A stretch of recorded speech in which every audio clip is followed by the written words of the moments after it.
ప్రజాపాలన దరఖాస్తుల స్వీకరణలో ఎలాంటి ఇబ్బందులు లేకుండా 66 డివిజన్లో అన్ని ఏర్పాట్లు చేశామని greater Warangal municipal corporation commissioner Rizwan Basha తెలిపారు.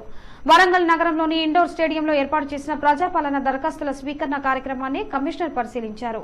ప్రతి డివిజన్లో ఇబ్బందులు కలగకుండా మహిళలకు, పురుషులకు మరియు వృద్ధులకు వేరువేరుగా క్యూ లైన్లు ఏర్పాటు చేశామని, కాంగ్రెస్ ప్రభుత్వం మేనిఫెస్టో పెట్టిన 6 గ్యారంటీలు అమలు చేసేందుకు ఈ దరఖాస్తులు ఉపయోగపడతాయని, ప్రజలు ఎవరూ ఆందోళన చెందాల్సిన అవసరం లేదని, వారి వారి డివిజన్లో కేటాయించిన చోట దరఖాస్తులు ఇవ్వాలని, ఈ ప్రక్రియ ఇప్పటితో అయిపోదని, ప్రతి 4 నెలలకు ఒకసారి జరుగుతూ ఉంటుందని, ప్రజలు సమన్వయంతో ఉండాలని కమిషనర్ అన్నారు.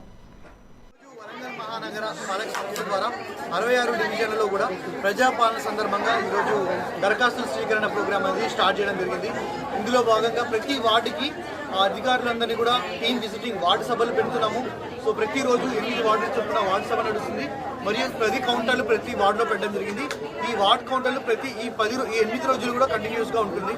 సో డిసెంబర్ 28 నుంచి జనవరి 6వ తారీఖు మధ్యలో, డిసెంబర్ 31, జనవరి 1 2 రోజులు ఉండవు. సో మిగిలిన ఈ 8 రోజుల్లో కంపల్సరీగా ఈ యొక్క ప్రతి వార్డులో కౌంటర్స్ ఏర్పాటు చేయడం జరిగింది. సో ప్రజలందరూ కూడా వారి యొక్క స్కీమ్స్ అనేవి కామన్ అప్లికేషన్ ఫామ్ ఉంది. సో అప్లికేషన్ ఫామ్తో పాటు Aadhaar card and ration card ఉన్న వాళ్ళు ఉంటే రేషన్ కార్డు కూడా దరఖాస్తు జతపరిచి వాటిని అప్లికేషన్ మీరు సబ్మిట్ చేయొచ్చు. సో కౌంటర్స్ కూడా పెట్టడం జరిగింది. హెల్ప్ డెస్క్ కౌంటర్లు 3 పెట్టడం జరిగింది.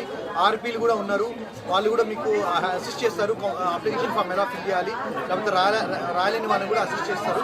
ఆశా అండ్ అంగన్వాడీ వాళ్ళని కూడా హెల్త్ క్యాంప్ కూడా పెట్టడం జరిగింది ఎవరికైనా సపోర్టింగ్ కోసం. అండ్ ఉమెన్ కోసం స్పెషల్గా 3 కౌంటర్లు పెట్టడం జరిగింది. అండ్ జనరల్ గ్రీవెన్స్ కోసం కూడా ఒక కౌంటర్ పెట్టడం జరిగింది. సో అలా ఓవరాల్ టోటల్ ఓల్డ్ పీడబ్ల్యూడీ వాళ్ళకు కూడా ఒక కౌంటర్ పెట్టడం జరిగింది. సో టోటల్ 10 కౌంటర్స్ పెట్టి సో 66 డివిజన్స్లో కూడా అందరు కూడా ఈరోజు అప్లికేషన్ దరఖాస్తు స్వీకరించడం జరుగుతుంది.